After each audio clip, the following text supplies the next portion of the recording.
today's show.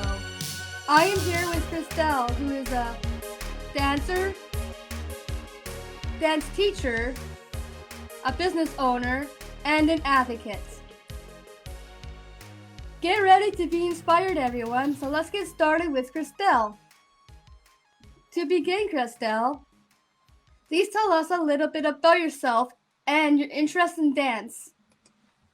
Oh, yeah. So my name is Christelle. I was actually born and raised in Timmins, so that's kind of a cool mutual fact about Julia and I, two guests from Timmins, Ontario. That's pretty cool. Me and dance. I started dancing when I was younger.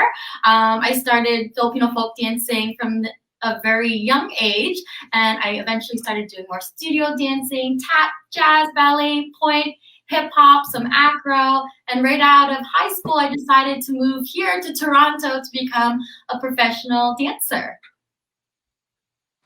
Wow, that's awesome. Christelle, can you share some of your previous dance experiences with us? And we would like to learn more about your story. Absolutely. So when I moved to Toronto, I had the pleasure to have the opportunity to dance for some amazing companies and organizations. In terms of my experience as a professional dancer, I danced for the Toronto Raptors, the NBA Toronto Raptors. I was able to do a lot of work with Much Music, the Pan Ams, closing and opening ceremonies, and a lot of other random different opportunities, such as music videos, stage performances. We've done quite a bit for Pride. We've done some TV work, some commercial work. So it's been an absolute roller coaster of so many different opportunities, but I don't regret any one of them. They've all been such an amazing reference experience. Can you tell us a little bit about your experiences teaching dance? So I started teaching dance from a pretty young age. I was a teaching assistant when I was 12. When I was dancing in Timmins, my dance teacher gave me the opportunity to be a teaching assistant. So I started off my teaching career, my learning as a teacher's assistant from the young age of 12. So it's been many years, and my teaching has evolved more and more the more I've been able to have the opportunity to meet more people, dance with different groups, and more of my teaching has really evolved when I moved to Toronto and I had the opportunity to help manage more dance companies and organizations. I managed and helped teach a company called the Girls Club, which was a commercial dance heels company. So we were teaching amazing young women how to dance in heels, prepare themselves for their professional dance career. And now my teaching has evolved primarily for teaching different individuals, children, youth, adults, persons with disabilities, and creating inclusive practices for other teachers to have the opportunity to create more inclusive and accessible dance classes. Wow, that's awesome. I still remember when you were with Special Olympics and I took part in your virtual dance class. Yeah. So, Christelle, how did you come up with the idea of Dance Possibilities? I love the name, Dance Possibilities. I always am. Well, first of all, the name it always makes me laugh because I'm such a lover for all those like play on words. So that's kind of the word Dance Possibilities really kind of suits myself, my personalities. But Dance Possibilities really came about kind of in my early university years.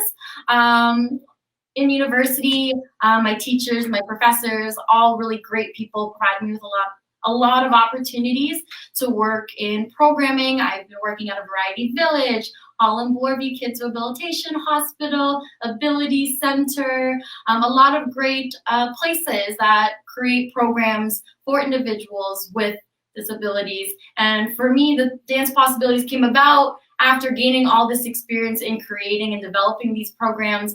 And I figured, I love dance so much. I love this work and inclusion. Why not merge them together into one beautiful practice?